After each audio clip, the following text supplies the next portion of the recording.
La concertation nationale de la société civile s'engage aux côtés du gouvernement à faciliter l'accès des citoyens aux actes d'état civil. Un projet pilote a été lancé à cet effet. Il couvre 7 préfectures dans la région maritime. Fermera pas, Barack Obama tiendra-t-il sa promesse de fermer Guantanamo? En attendant, la prison se vide peu à peu de ses occupants, transférés peu à peu vers l'Afrique. Le Ghana fait partie des pays d'accueil. 3e édition du Festival de cinéma de Lomé. Le Festilom regroupe plusieurs réalisateurs du Togo de la sous-région.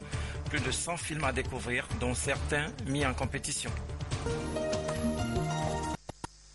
Mesdames, Messieurs, bonsoir. Une rencontre internationale relative aux perspectives de la lutte contre le VIH-Sida à l'horizon 2020 se tient en juin prochain à New York. Le Togo y est invité et pour ce faire, la coordonnatrice du système des Nations Unies et le représentant pays ONU-SIDA sont allés discuter de vive voix avec le Premier ministre sur la participation du Togo à cette réunion de haut niveau. Les propos de Kardiata Londiaï ont été recueillis par Antoinette Koumaro-Vovor.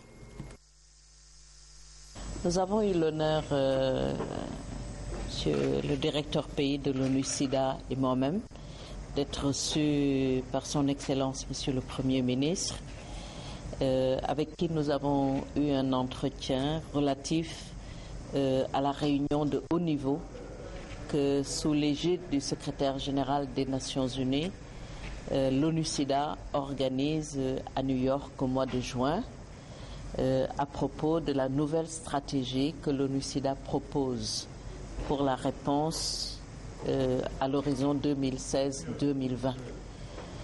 Cette réunion de haut niveau est un temps fort dans le travail de l'ONU-SIDA qui, comme vous le savez, a permis des progrès énormes dans la lutte contre le sida. Nous arrivons aujourd'hui à un tournant et l'ONU-SIDA propose une stratégie qui doit permettre de réduire à zéro les nouvelles infections, de réduire à zéro les décès liés au sida et de réduire à zéro aussi les discriminations liées au sida. Donc nous pensons que cette nouvelle politique de l'ONU-SIDA va être endossée par les chefs d'État et de gouvernement qui sont invités à cette réunion de haut niveau.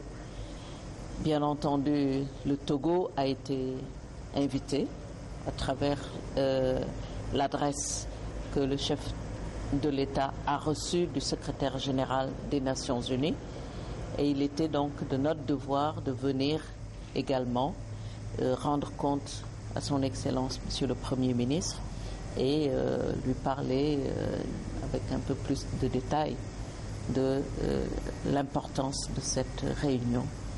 Et souligner en même temps les efforts que le Togo fait dans la lutte contre le sida et le rôle que le Togo également joue pour que l'Afrique garde toujours ses bonnes performances en matière de lutte contre le sida.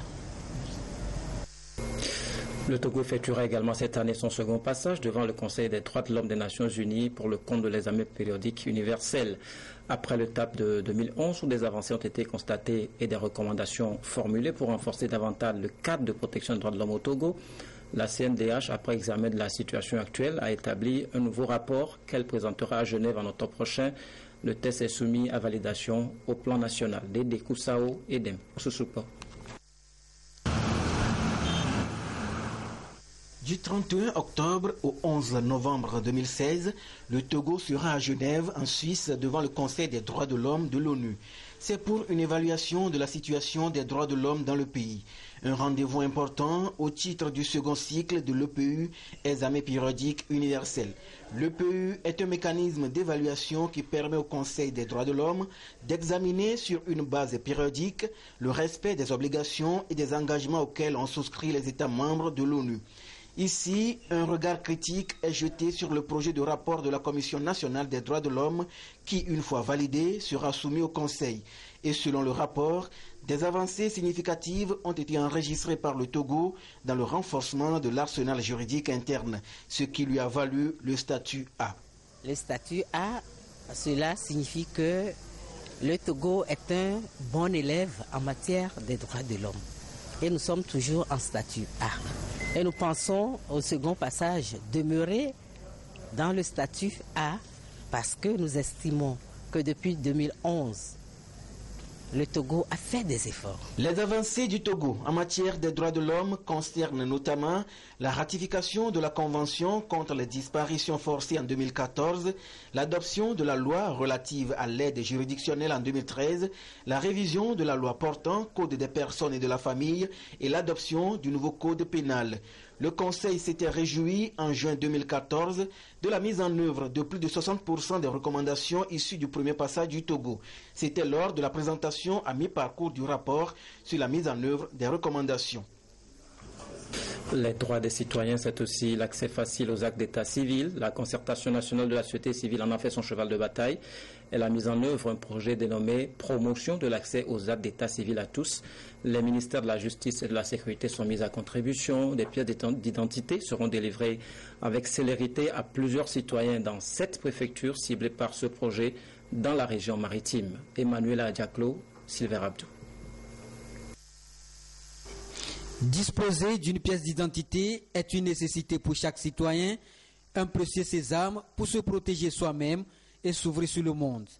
Les acteurs engagés dans la chaîne de l'état civil œuvrent au quotidien pour l'accessibilité de ce précieux document dont certains bénéficiaires ignorent encore l'importance. D'où le coup d'envoi du projet promotion de l'accès aux actes de l'état civil à tous. À l'affiche, des actions d'éducation citoyenne, des sensibilisations pour une meilleure prise de conscience. C'est que des gens sont là encore à croire que même sans pièce d'identité, ça ne poserait pas trop de problèmes. Vous voulez aujourd'hui entreprendre sans pièce d'identité, ce n'est pas possible. Vous voulez être candidat à un poste donné sans pièce d'identité, ce n'est pas possible. Et si l'information, l'éducation, la sensibilisation passe, je crois qu'on pourra quand même convaincre tous ces gens-là. Ce projet pilote vient de la concertation nationale de la société civile avec l'appui de la Fondation Konrad Adenauer, une démarche pour permettre à l'État de disposer d'une source démographique fiable et surtout d'une meilleure authentification des citoyens. Mais au-delà, il y a d'autres avantages. La démographie nous impose des statistiques, la reconnaissance individuelle et la pièce d'identité permet de nous identifier. Permet aux gouvernants d'avoir une idée des êtres humains qu'il y a sur le territoire et de faire des projets de développement sur le plan local, sur le plan préfectorial, sur le plan national en termes d'infrastructures et autres.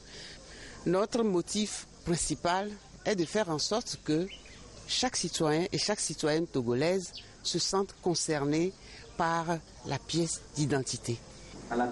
Cet ambitieux projet promotion de l'accès aux actes d'état civil à tous s'exécute en partenariat avec les ministères de la Sécurité et de la Justice, avec au programme la délivrance des jugements supplétifs à plusieurs citoyens. Le projet prend en compte des zones cibles, notamment 7 préfectures de la région maritime. Et beaucoup de femmes n'ont pas accès à ces pièces d'identité dans les zones surtout rurales.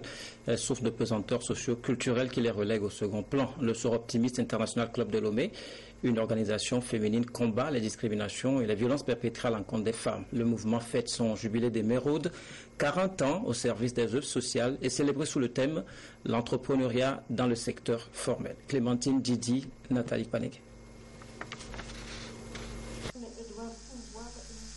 C'est une conférence débat qui marque les 40 ans d'existence de Sor Optimiste International Club Lomé 1 au Togo. L'accent est mis sur l'entrepreneuriat dans le secteur formel pour ainsi éclairer le public, surtout les femmes, sur les opportunités, les enjeux, les défis et les contraintes du secteur formel. On parle aussi du secteur informel, beaucoup, mais on ne parle pratiquement pas du secteur formel. Alors que ce soit l'économie ou l'entreprise ont besoin du secteur formel.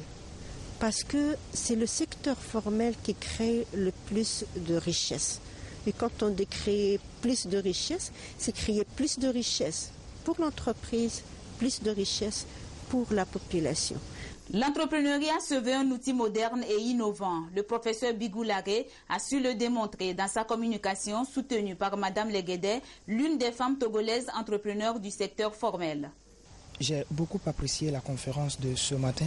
Nous, les étudiants, après de ceci, il faudrait que nous commençons à avoir l'esprit d'entrepreneuriat, à développer certaines vertus, avoir confiance en soi, oser, étant jeune, risquer, parce que nous savons bien qu'il ne risque rien, n'a rien. En 40 ans au Togo, Soroptimis Club Lomé 1 a fait plusieurs réalisations, dont de vaccins tétracoques au service de la santé publique, la construction de 2 banques de céréales dans la vallée Tamberman, des puits et forages pour ne citer que celles-là, des œuvres reconnues par le gouvernement. Il est très réconfortant et rassurant pour nous membres du gouvernement d'avoir à nos côtés des organisations aussi dévouées et dont les actions concourent à l'épanouissement des populations togolaises. Les preuves sont tangibles en ce qui concerne le Soroptimiste togolais. Le club Lomé 1 est une filiale de Soroptimis International qui compte à ce jour 3000 clubs répartis dans 132 pays. Au Togo, il existe 3 clubs, Lomé 1, Lomé Ogor et Lomé Agapé. La Caisse nationale de sécurité sociale en campagne de proximité auprès des agents de la compagnie énergie électrique du Togo. Il s'agit d'une sensibilisation sur la conscience professionnelle axée sur une conduite responsable en milieu du travail pour éviter les risques d'accidents professionnels. Emmanuela Adjaklo, Sylvain Abdou. Plus de 4000 cas d'accidents du travail et de maladies professionnelles ont été enregistrés ces 3 dernières années par la Caisse nationale de sécurité sociale. Pour une meilleure prévention des risques professionnels, cette structure de protection sociale opte pour la sensibilisation. Elle met essentiellement l'accent sur les accidents de circulation pour conscientiser les travailleurs à bien conduire pour limiter le risque. Message ici partagé avec le personnel de la compagnie Énergie électrique du Togo ce été. Ces risques sont vraiment présents dans nos entreprises. Et la société, comme nous l'avons dit lors de la formation, c'est une entreprise de plus de 1000 travailleurs étendus sur l'étendue du territoire togolais. Et les risques professionnels, ils les vivent chaque fois. Les règles de la conduite responsable ont été rappelées, notamment au niveau des engins à 2 roues, parce que le risque est très élevé là-bas. Les comités de sécurité santé au travail doivent être plus impliqués au niveau des entreprises pour accompagner les travailleurs dans la prévention de ces risques professionnels. Et nous allons nous y atteler, nous, acteurs principaux, dans cette prévention des risques professionnels. Cette campagne d'information se situe dans le contexte du mois de la prévention. La Caisse nationale de sécurité sociale entend par cette stratégie parvenir à réguler le système des entreprises pour une meilleure protection sociale et une bonne sécurité au travail. Toute conduite soit entourée de beaucoup d'attention et ce qu'on a appelé la conduite défensive, c'est-à-dire faire attention à sa conduite, éviter d'être victime des comportements à risque des autres usagers. Plusieurs entreprises immatriculées à la Caisse nationale de sécurité sociale sont concernées par cette campagne d'information. Elle s'étalera sur tout le mois d'avril pour amener chaque entreprise au respect des différentes mesures inhérentes à la réduction des risques professionnels. Les personnes du 3e âge sont aussi des partenaires privilégiés de la CNSS.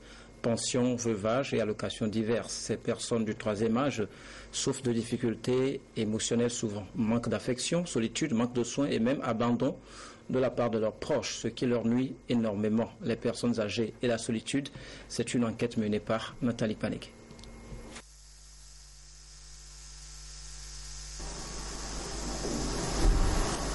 Selon un constat fait par les associations et ONG qui assistent les personnes âgées, surtout dépendantes, ces dernières, dites du 3e âge, vivent de plus en plus dans la solitude. L'exode rural et certaines considérations sociales restent quelques-unes des causes liées à cette solitude. La personne âgée actuellement en Afrique au sud du Sahara est vraiment solitaire. Vous savez que dans le temps, le père vivait avec le grand-père et vivait avec ses petits-fils. Cela n'existe plus. Avec manque de soins, les personnes âgées deviennent fragiles, vulnérables et malades. Ils sont diminués physiquement jusqu'à devenir dépendants totalement de l'entourage.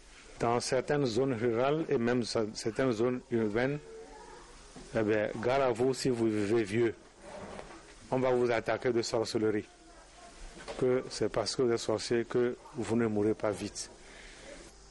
Avec le poids des différentes modifications physiques et physiologiques chez les personnes âgées, la seule présence humaine peut s'avérer capitale pour les accompagner à mieux franchir cette étape de la vie. De Lomé à Tchévier, ce que nous avons constaté, on a fait quand même une petite enquête, ce que nous avons constaté, nous savons qu'aujourd'hui nous avons des personnes âgées qui vivent dans des milieux entourés de gens, mais vivant dans la solitude. Plein de monde autour, mais qui ne pensent pas à la personne âgée. On pense d'abord aux plus jeunes, aux enfants, aux jeunes qui sont dans la force de l'âge, qu'on doit aider pour aller plus loin. Et la personne âgée est la dernière personne à qui on pense dans la maison. Nous rencontrons des personnes âgées dont toute la famille est partie. Voilà, toute la famille est partie, les enfants sont allés peut-être à l'extérieur ou en ville pour chercher du travail. Et la personne âgée est restée au village, ne trouve pas à manger, de toutes sortes. Voilà, tout cela explique la solitude de la personne âgée. Les personnes âgées, malheureusement, qui n'a pas eu d'enfant, voilà un cas de figure qu'on en rencontre souvent, personne âgée qui n'a pas eu d'enfant. Donc, le fait qu'elle n'ait pas eu d'enfant, c'est comme si ça constitue une cause de sa solitude. Du coup, elle n'a personne à côté. Compte tenu de la population togolaise grandissante, estimée selon le dernier recensement à environ 7 millions d'habitants, tous les acteurs devraient converger leurs efforts pour une meilleure prise en charge de ces personnes âgées, considérées comme des sources du savoir en Afrique. Ce communiqué avant de poursuivre cette édition, le ministre d'État, ministre de l'économie, des finances, de la planification, du développement communique. La conférence interafricaine des marchés d'assurance ciment recrute dans les États membres Bénin, Burkina Faso, Cameroun, Centrafrique, Comores, Congo, Côte d'Ivoire, Gabon, Guinée équatoriale, Guinée-Bissau, Mali, Niger, Sénégal, Tchad, Togo, sur concours 3 commissaires contrôleurs des assurances pour sa brigade de contrôle à Libreville. Pour la description des tâches, le dossier à produire, la procédure de recrutement, la nomination et conditions générales de rémunération, voire la direction des assurances au CASEF. Délai de recevabilité des dossiers de candidature, c'est au plus tard le 20 avril 2016. Pour toute information complémentaire, s'adresser à la direction des assurances au CASEF, 2e étage, porte 204.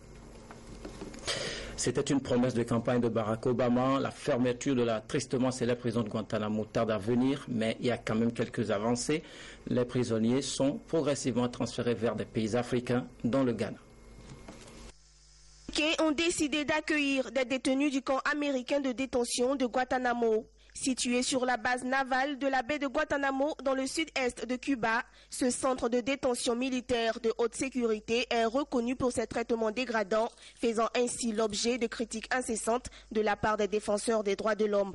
La promesse de fermeture du camp par l'actuel président américain Barack Obama n'a jamais abouti. Depuis 2003, ce sont 57 anciens pensionnaires de Guantanamo qui ont été transférés sur le continent africain sous caution des chefs d'État. Ghana is not the only country.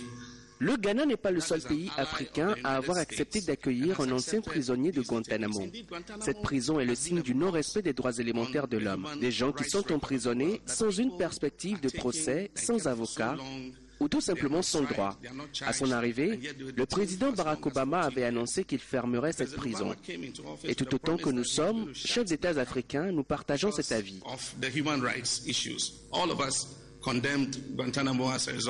Le transfert de ces détenus a pourtant suscité de vives contestations au sein des États, plus particulièrement au sein des populations. Mais les chefs d'État restent fermes dans leurs décisions. Au Ghana, le président en exercice John Mahama a tenu à rassurer la population après avoir accueilli de détenus yéménites en janvier 2016.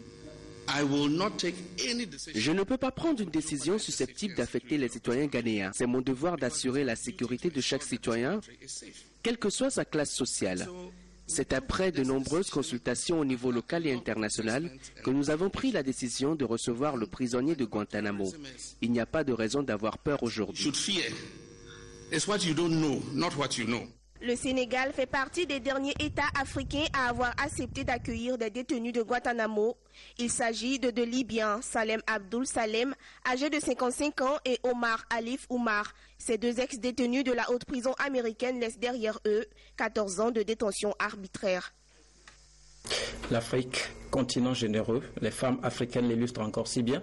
En témoigne ce geste de cœur des femmes députées togolaises. Elles ont offert du matériel de soins au CHU de Kara, contribuant ainsi à amenuiser quelques difficultés matérielles auxquelles se sent très conforté. Le récit est signé Nestor Moussou. Les femmes de l'Assemblée nationale marquent leur passage à Kara avec une action humanitaire. Profitant de la tenue de leurs activités parlementaires, elles se sont rendues au centre hospitalier universitaire de Kara pour faire un double don, l'un au CHU et l'autre aux malades. Le caucus des femmes parlementaires a choisi de mener une action humanitaire. Nous avons choisi de rencontrer le personnel et les malades du CHU de Kara, notamment la pédiatrie et la maternité, parce qu'en tant que femmes, nous sommes sensibles au bien-être de tous les Togolais en général et en particulier des femmes et des enfants. Et nous nous sommes préparés pour apporter un appui en matériel et en vivres également pour les malades. Le directeur du CHU a été sensible à l'acte posé par les femmes parlementaires à l'endroit de son institution et à celui des malades. C'est une joie pour nous de recevoir cet équipement qui vient renforcer nos capacités de prise en charge. Et donc on aura une meilleure prise en charge des enfants.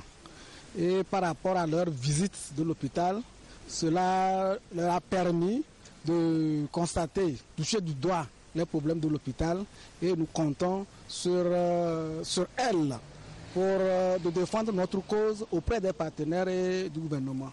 La députée Mlabele Telou, native de Kara, a aussi témoigné sa reconnaissance et celle de la population de la région à ses collègues députés pour avoir pris cette initiative qui vient soulager et le CHU et les malades.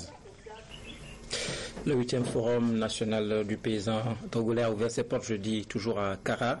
C'est un cadre de discussion des sujets liés à l'agriculture, même s'il y a un progrès dans l'ensemble.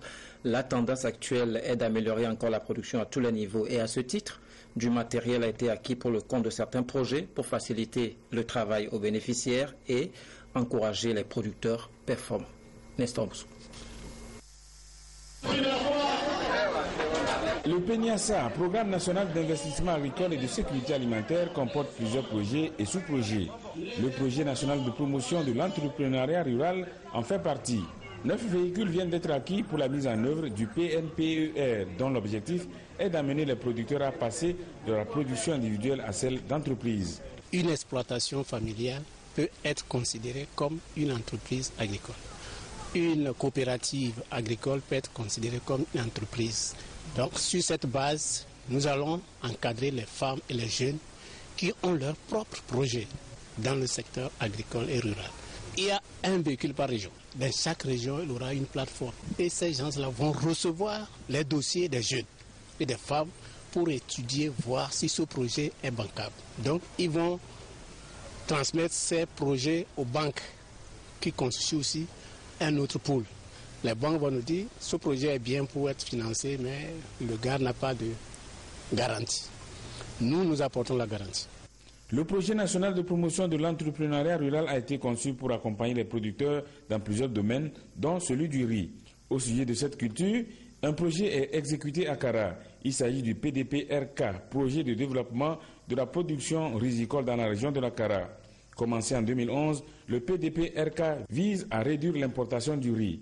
Pour ce projet aussi, du matériel est disponible. Nous avons 4 tracteurs, 11 motoculteurs et 4 décortiqueuses et 5 batteuses vanneuses. C'est destiné bien sûr aux producteurs, précisément aux producteurs du riz de bas-fond dans les 7 préfectures qui composent la région de la Kara. Ce matériel permettra d'alléger le travail des producteurs. Avant les années 2000, le coton était l'une des cultures de rente qui occupait une bonne partie des paysans. La chute des prix de l'or blanc sur le marché et la crise au sein de la Sotoko ont découragé les producteurs et beaucoup ont abandonné cette culture. Avec la nouvelle société cotonnière du Togo, elle retrouve peu à peu sa vitalité. Pour stimuler les producteurs, la NSCT a décidé de décerner des prix à ceux qui réalisent les meilleures performances avec des tracteurs et des mototricycles. Nous avons élaboré un certain nombre de critères d'évaluation des performances des producteurs. Parmi ces critères, nous avons la superficie emblavée, nous avons le niveau de productivité du producteur, nous avons pris en compte également la qualité du coton que le producteur met sur le marché, plus un certain nombre de critères. À partir de ces critères, nous avons classé les producteurs. Dans chaque région, le meilleur est récompensé par un tracteur offert par la NSCT. Nous avons également évalué des femmes qui se sont investies dans la production cotonnière et nous avons distingué les meilleures productrices de coton au niveau national pour chaque région. Ces femmes seront récompensées par des tricycles de transport. La NSCT entend renouveler cette initiative les années à venir, ceci dans l'espoir d'amener les paysans à accroître la superficie cotonnière et la productivité pour atteindre l'objectif de 200 000 tonnes d'ici à 2022. Il s'appelait Yves Comlan Bété, chef de cabinet du Premier ministre. Il a succombé à ses blessures le 28 mars dernier à la suite d'un accident de la circulation. Une veille funèbre a eu lieu jeudi à Lomé pour lui rendre hommage. Antoinette Omaovovo.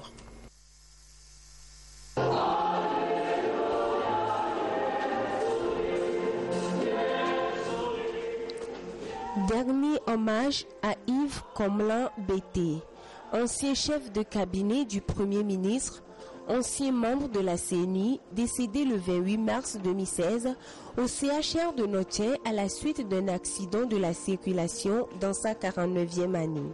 Parents, collègues et amis ont prié pour le repos de son âme. À l'endroit de la famille et des proches meurtris, le célébrant a adressé un message de foi, de consolation et d'espoir en la résurrection des croyants, car si le gain de blé ne meurt, la moisson de l'espoir des hommes jamais ne fleurira. Yves Bété était également un passionné du sport. Il était le président de la Ligue de football des plateaux S Atakpamé, secrétaire général du comité de normalisation 2 de la Fédération togolaise de football.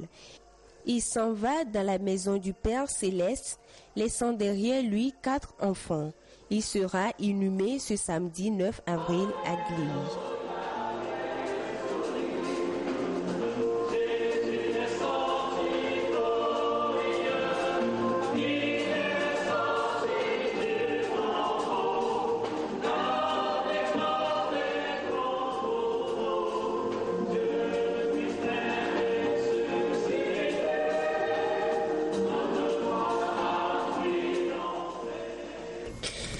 À son âme.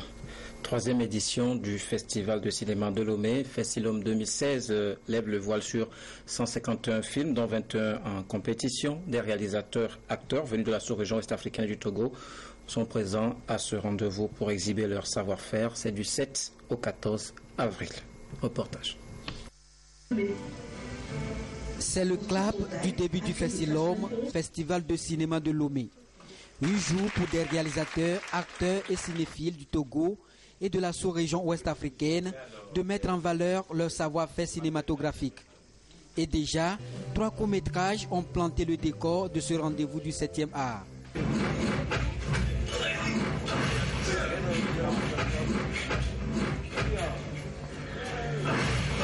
Nous avons eu pratiquement 3 projections de films et ça va se dérouler comme ça chaque soir ici à l'Institut français jusqu'au soir du 14 avril pour mettre au goût du jour tout ce que les Togolais produisent comme film et aussi ce que les étrangers ont amené sur le festival comme film.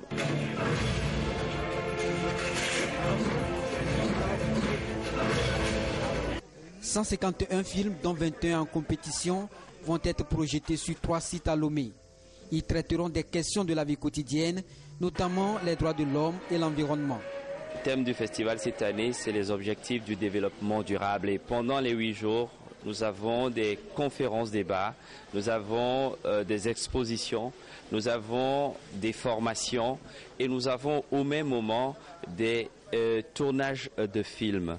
Alors pendant ces séances de formation-là, il sera question que ceux qui ont suivi les ateliers de réalisation puissent réaliser le travail que le formateur en actorat a fait. De cette formation, 2 courts-métrages vont être réalisés sur les mêmes sujets. Les meilleurs réalisateurs et acteurs seront primés et des Oscars sont aussi attendus. Merci de nous avoir accordé votre aimable attention. Nos programmes se poursuivent sur la télévision togolaise.